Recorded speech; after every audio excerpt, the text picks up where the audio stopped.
Hello, world. Happy Webinar Wednesday. It's me, Dr. Thompson, and today I have the great pleasure to introduce everybody to Dr. Jennifer Wu. Dr. Jennifer Wu is a veterinarian and also a mother of three, and she's taken it upon herself to actually teach One Health lessons in her own communities. So welcome, Dr. Wu. Thank you so much for joining us. Thanks for having me. My pleasure. So it sounds like you're a veterinarian just like me. Yes, yeah, I grew up in Western Massachusetts riding horses, and I decided, well, I love science in school, and so I decided the best thing for me to do was to go to veterinary school. I ended up going to the University of Pennsylvania, but then came back to New England afterwards, and I spent about 10 years of mixed practice in New Hampshire. And then I've been in small animal practice for a couple years. Recently, I moved back to Massachusetts. Nice, nice. Well, definitely Penn has a fantastic equine program. Mm-hmm. I know that for sure. Well, I mean, they're fantastic anyway. All around fantastic. That's great. So, when you were practicing in mixed animal, and can you explain mixed animal, what Sure. that means for folks? Yeah, I get that question a lot.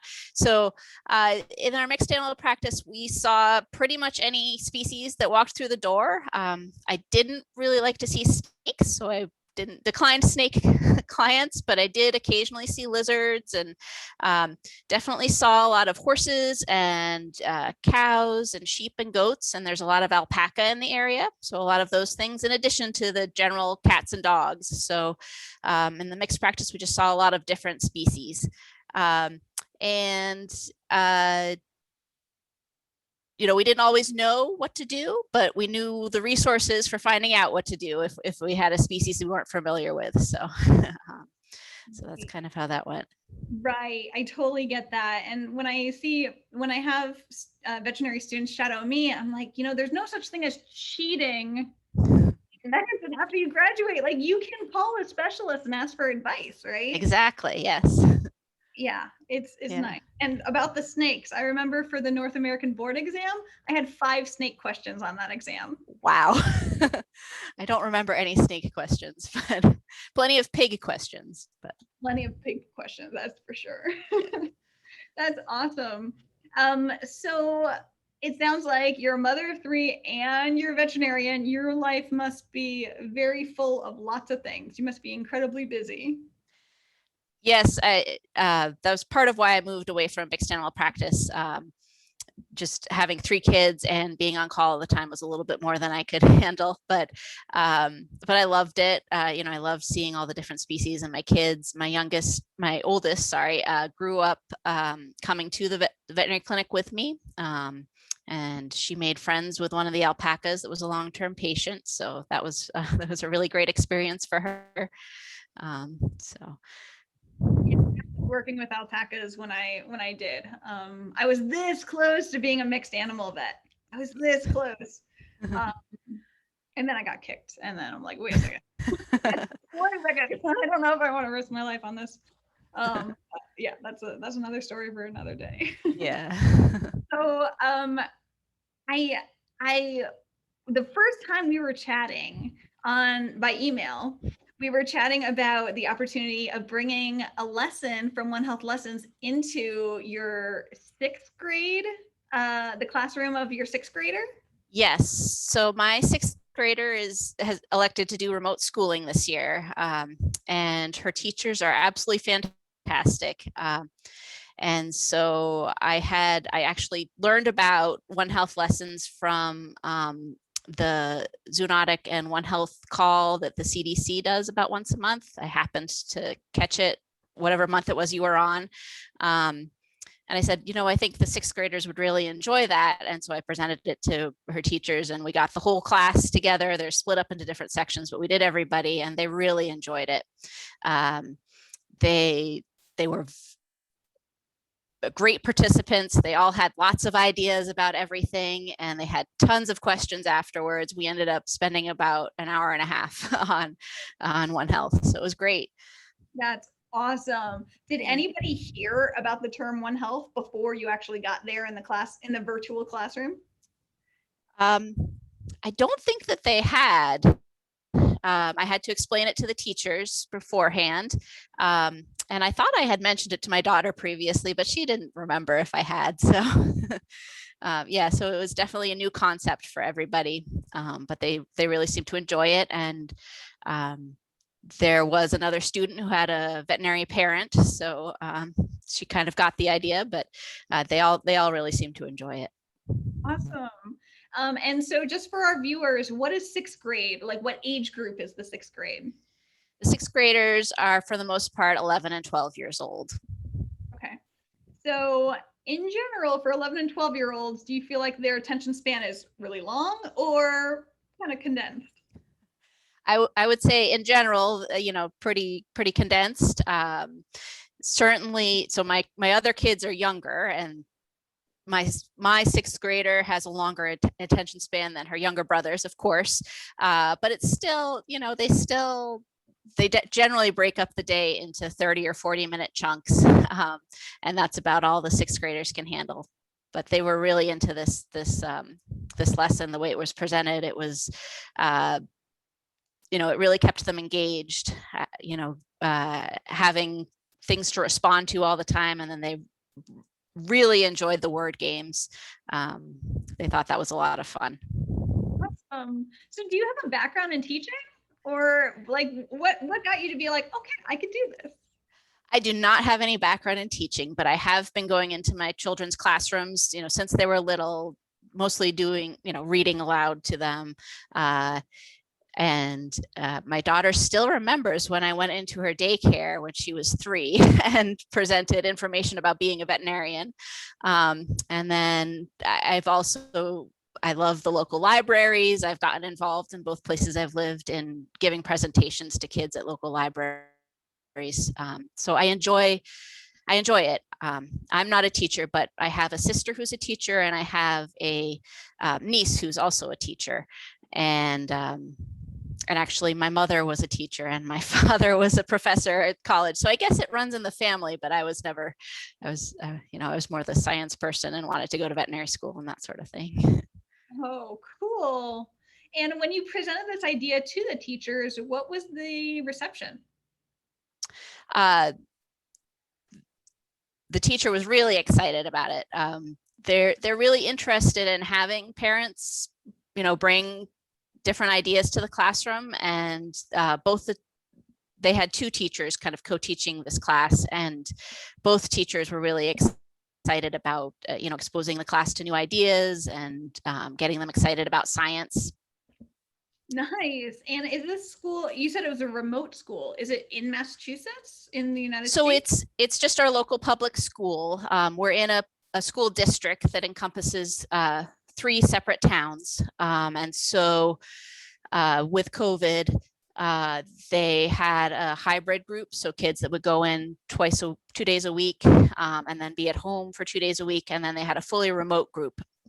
The fully remote group encompasses kids from all 3 towns, which is kind of fun because otherwise they wouldn't get to meet until high school. And they have regular schedule 5 days a week, but it's all done from our school district. Wow. Wow. That's incredible. So it's kind of like an online charter school? No, it's just the public schools remote offering, I guess. That's what it is. hear you. Okay. Oh, wow. Interesting. So it sounds like teaching is in your blood, which is awesome. But you don't have, necessarily a teaching background, which is totally fine. How did you prepare for teaching 11 and 12-year-old students? So I prepared it as I would, any kind of public speaking. I went over it several times by myself, and I gave it to the dog. I gave the talk to the dog and to my younger kids a couple times, just to get comfortable with how everything goes and the timing, although I still went over time just because the kids were so into everything. So yeah. Did kids ask you questions that seemed like completely random, or were they focused?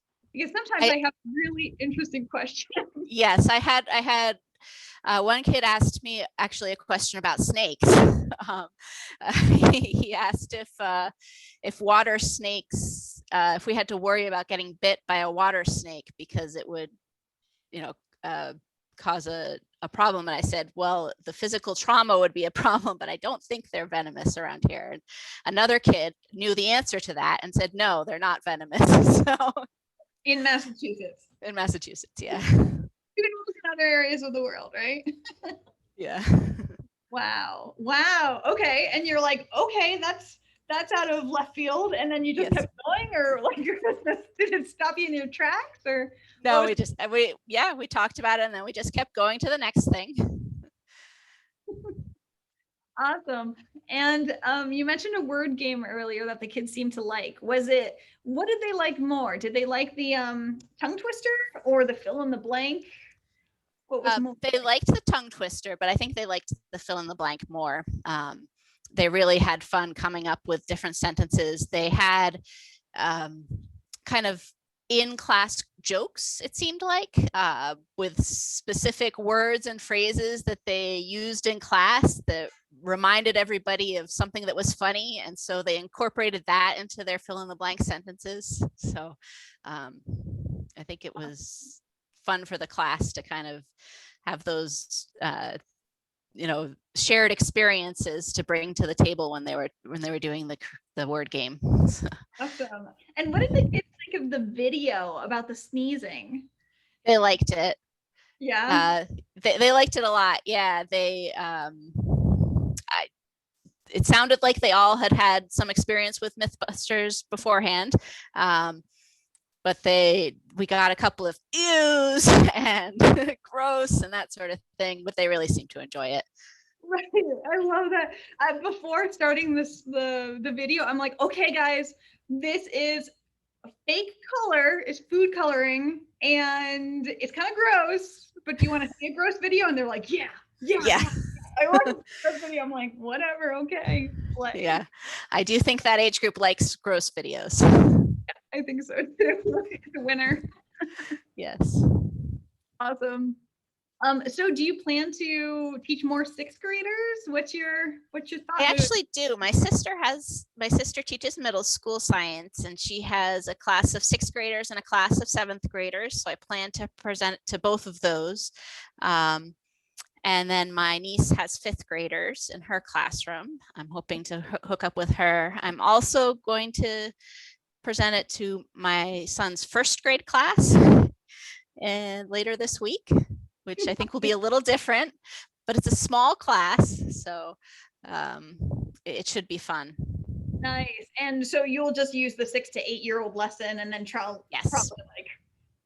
I'll use the 6 to 8 year old lesson, and I'm probably going to try to keep it as simple as possible. Obviously my son has heard it before, so he might be able to help move things along. Awesome. So.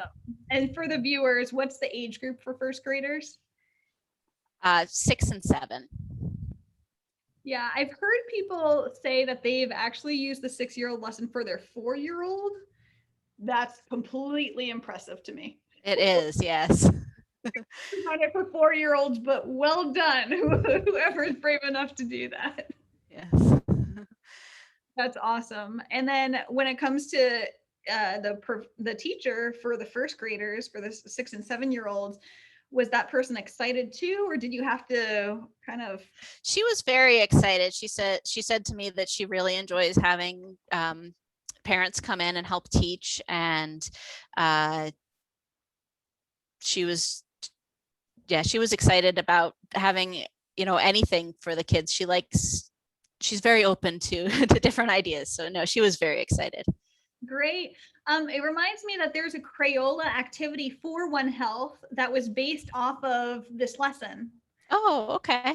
Right. You just Google Crayola education One Health. You should get that something that pops up that's like a coloring. Oh, that's fantastic. Mm-hmm. Yeah, I can send that to her before we have the lesson, and then they can incorporate it into another part of their day, maybe. Yeah, that would be great. The more arts, the better, right? Exactly. First graders love the arts and crafts. Yeah, they do. And so I imagine the first grade is in Massachusetts. What about the fifth grade? The fifth grade is going to be in Florida. My niece teaches in Florida. Yeah. So for our international viewers, the distance between Florida and Massachusetts is like what? It's about 2,000 miles, I think. So that would be like, I don't know, 3,200 kilometers. Right. Yeah. Yeah, that's probably Yeah, quite far. So quite far. the benefit of technology, right? Yes. Yes. It's nice to have the access to the technology. Yeah. Yeah. Well, that's incredible. I'm really, really thrilled that you've been able to bring this to so many classrooms throughout the United States. And I'm curious, with this last lesson with the sixth graders, how many students were in the class? There was a total between the two classes, I believe there were 36 students. That is awesome. Well done. Thank you so much, Dr. Wu, for doing this. I hope that this conversation inspires many more parents to do exactly what you've been doing in their own communities. And if that's the case, everybody, please let me know. I would love to hear your stories and share it with the world. Um, I think that's incredible, Dr. Wu. If you don't mind, maybe I can just ask you a few more questions. Sure. One thing I wanted to mention, middle school, is a lot about, social, figuring out your space socially. And so I was a little bit worried that my daughter would be embarrassed to have her mom give a lesson. So I asked her afterwards and she said, no, it was great, Mom. So I think it went over pretty well. That's pretty Wasn't good. too uncool. Yeah, wasn't too uncool. So that's good. Yes. As an endorsement from a 12-year-old. Perfect. Exactly. So I'm curious, when did you first hear about One Health? One Health, let's see. I think I first heard it formally when I was in veterinary school, probably in epidemiology or a similar class. I grew up in Western Massachusetts, and my dad was very much into taking care of the environment. He founded a group that helps protect the waterways in Western Massachusetts, and he's worked to maintain hiking trails in the area. And so as a concept, kind of linking, for me as a veterinarian, linking animal health and human health and the environment came very naturally to me. It made a lot of sense to me and encompassed a lot of things that I cared about. So I don't remember exactly when I first heard about it, but I'm pretty sure it was in a class in veterinary school. Yeah. Yeah, same thing for me. It's like, well, that makes sense. Yeah, exactly. You know about this. Yeah. Oh, that's awesome. And just going forward, do you have any guidance for people who are interested in One Health, who are young, who will become eventually leaders in their field, and who want to continue with their One Health efforts? Yeah, so I think reaching out and talking to people that are in the field is great. I have to say my experience is that most people that are in kind of the One Health space are very, very open to talking to people who are interested in it and helping you figure out where you need to go. There's, veterinary school is one route to get to public health, but there's a lot of other ways to do it. And there's so many options and so many ways to get there. Just if you're interested, just talk to people and you'll find a way. Yeah. Yeah, absolutely. I mean, it just takes creativity, right? Yes. Yeah. Awesome. Well, it's been an absolute pleasure. Thank you so much for telling me that you taught these lessons and you are going to be teaching more lessons. I think that you're an inspiration. And I Thank really you. hope that more and more people follow your lead, because this is the whole point of One Health Lessons, to get it out there. Yes. Yes. Yeah, I was really excited about the idea of just having it spread kind of all around the world in a kind of a grassroots way. I think that's one of the best ways to do public health. And so I was really excited about that. Well, definitely appreciate your efforts and your contribution to the global One Health education movement. Thank you. Awesome. Okay, everybody. We'll see each other next week. Take care. Thanks again, Dr. Wu. Thank you.